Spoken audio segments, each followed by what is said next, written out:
Hello दोस्तों, एजी short hand में आप सभी का स्वागत है। यदि आप चैनल पर नए हो तो चैनल को सब्सक्राइब कर सकते हैं। डिक्टेशन 5 सेकंड बाद होगा।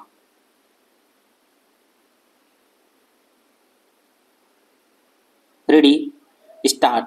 सभापति महोदय, मैं रक्षा मंत्रालय की मांगों का समर्थन करने के लिए खड़ा हुआ हूँ।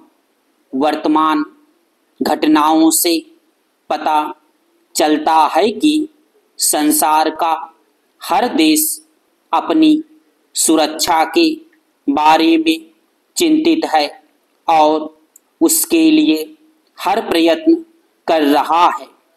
इस दृष्टि से अन्य देशों की तरह हमारे देश में भी रक्षा मंत्रालय का महत्व है।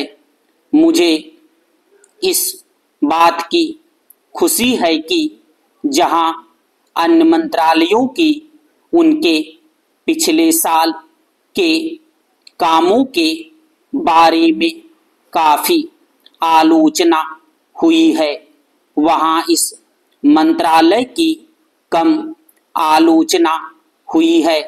इससे पता चलता है कि इस मंत्रालय ने पिछले साल अच्छा काम किया है। मोटे तौर पर किसी भी देश की सुरक्षा नीति का यह लक्ष्य होता है कि दूसरे देशों, खास तौर से पड़ोसी देशों के साथ मित्रता के संबंध स्थापित हों और हम एक दूसरे के मामलों में हस्तक्षेप ना करें। लेकिन उसके साथ यह भी जरूरी होता है कि हम अपने देश की सीमाओं और अखंडता की रक्षा करें।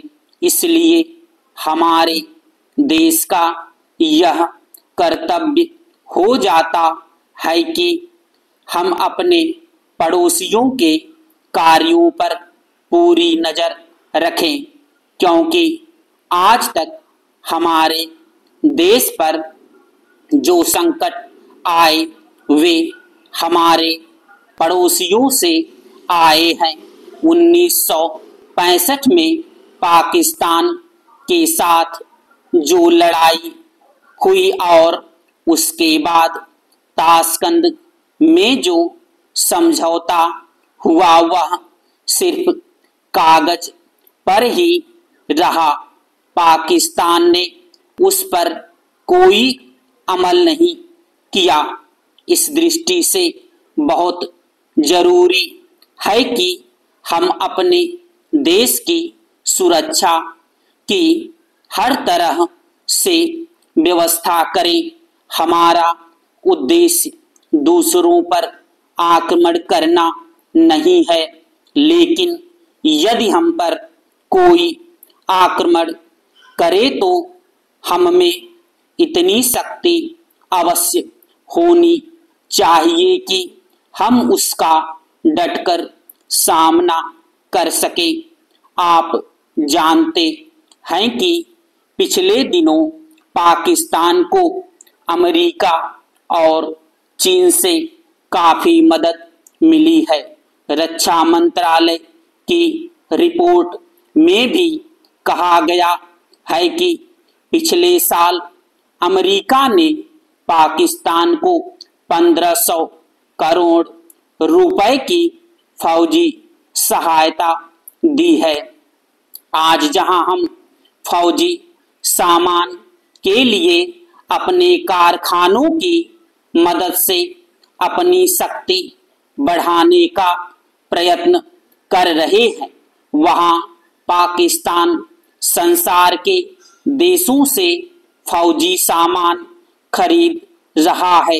अपनी नीति के कारण वह सब देशों से लाभ उठा रहा है।